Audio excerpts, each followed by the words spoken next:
Today, I want to walk you through something very deep and meaningful: The Art of Happiness by His Holiness the Dalai Lama. What I love about this teaching is how beautifully it blends ancient Buddhist wisdom with modern psychology. It's not some theoretical idea, it's actually a practical journey. A journey that begins with one simple truth: every human being wants to be happy, and every human being wants to avoid suffering. So, one of the most comforting ideas in this book is that beneath all the differences, the culture, language, the country from where we come, the identity, we're all fundamentally the same. That is, we all seek for happiness and we all fear suffering. And when we remember this sameness, something shifts. Walls come down. We connect more openly. And personally, I found this grounding because it reminds me that compassion starts with seeing others as simple human beings, just like me. The Dalai Lama often says, if you want others to be happy, practice compassion. If you want to be happy, practice compassion. And that's beautiful what modern science now agrees. See, researchers studying the world's happiest people consistently find one common trait: they serve others. I love this because it reframes happiness not as something you chase, but something you create through how you treat people. And compassion, it isn't something you're either born with or without. It's actually a skill. It begins with recognizing our shared humanity, then opening our heart, then becoming more aware of our own emotions, and finally, practicing compassion daily. For me, this is an important reminder that compassion is not a feeling, it's a habit we train over time. Over the last decade, scientists have taken happiness very seriously, and what they've discovered is remarkable. Happiness is closely connected to a state of mind. Positive psychology, pioneered by Martin Seligman in 1998, shifted the focus from treating illness to nurturing strengths. It's fascinating. The more we study happiness, the more we see that wisdom traditions were all right all along. And what is happiness? Happiness isn't just some nice feeling, it has real consequences. Like happy people live longer, they have stronger relationships, they're more creative, resilient, and successful. What I personally found striking is how happiness improves not only our emotional well being, but even our career performance and physical health. It's almost as if happiness is a superpower hidden in a plain sight. See, the Dalai Lama says something which is very profound. The purpose of our life is to seek happiness. This isn't selfish. In fact, unhappy people tend to be more self focused. Happy people are more open, loving, flexible, and forgiving. So, happiness isn't just a personal choice, it becomes a gift to the world around us. See, life gives us highs and lows, success, failure, joy, loss. But over time, we return to a baseline of happiness.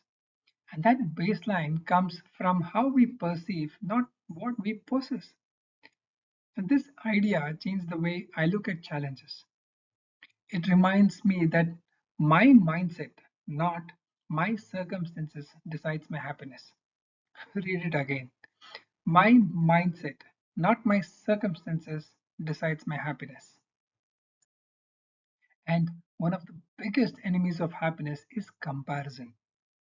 We often compare upward to people who have more, and it makes us unhappy.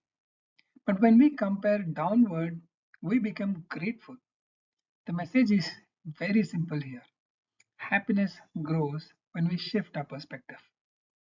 So compare down, shift your perspective, and the mental outlook will change. See, there are two ways to chase happiness.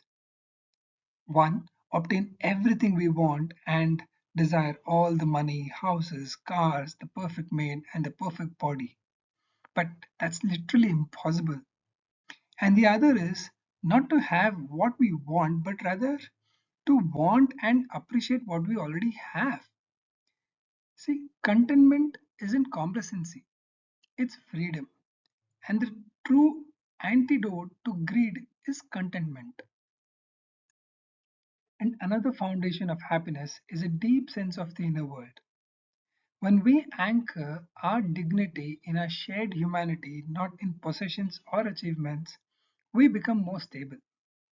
Affection, warmth, compassion, these are not soft emotions, they are powerful anchors that protect us when life gets rough. See, and we often confuse pleasure with happiness. Pleasure is fleeting, happiness is lasting. And sometimes reframing a problem with a simple question, will this bring me happiness or just pleasure?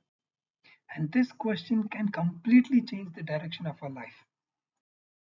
And happiness is a skill we can train. First, we understand our emotions. Then, we begin practicing positive states of mind. And slowly, we replace old conditioning with new patterns. It takes time, definitely, but the transformation is real, and science agrees to this. And neuroscience also shows that the brain is incredibly adaptable. New experiences create neural pathways, practice builds new circuits, and with consistent training, our mind can truly transform. To me, this is empowering. It means change is always possible. The Dalai Lama believes that human beings are fundamentally gentle. Our biology, our emotions, even our earliest moments of life point towards compassion. The gentle nature isn't weakness, it's actually our greatest strength. And loneliness affects almost everyone at some point. Yet, Dalai Lama says he never feels lonely. Why? Because he chooses to look for the positive in every person he meets. When he approaches people with trust instead of fear, connection really becomes effortless.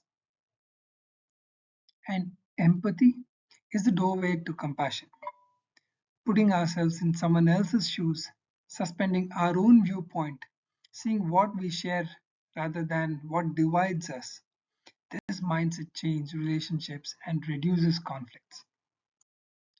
There is an incredible diversity among human lives, infinite variations in how people can experience a sense of closeness. This realization offers us a great opportunity because at this very moment we have vast resources of intimacy available to us. And intimacy isn't just romantic or limited to some close family. It exists in friendship, community, workplaces, even brief interactions with strangers. The more we broaden our definition of connection, the richer our emotional life becomes. So, after all this, where does all this leave us with? Happiness is not an accident, it's a practice. It starts with recognizing our shared humanity, then training our mind, then practicing compassion, and finally, sharing happiness with others. The art of happiness is not about perfection, it's about progress, and it's within reach for all of us starting today. I hope this summary of book has led to some thoughts in your mind and you would want to grow on these mindsets. Join the Growing Learning Club and send your email to the email address given here and let us keep continuously learning together.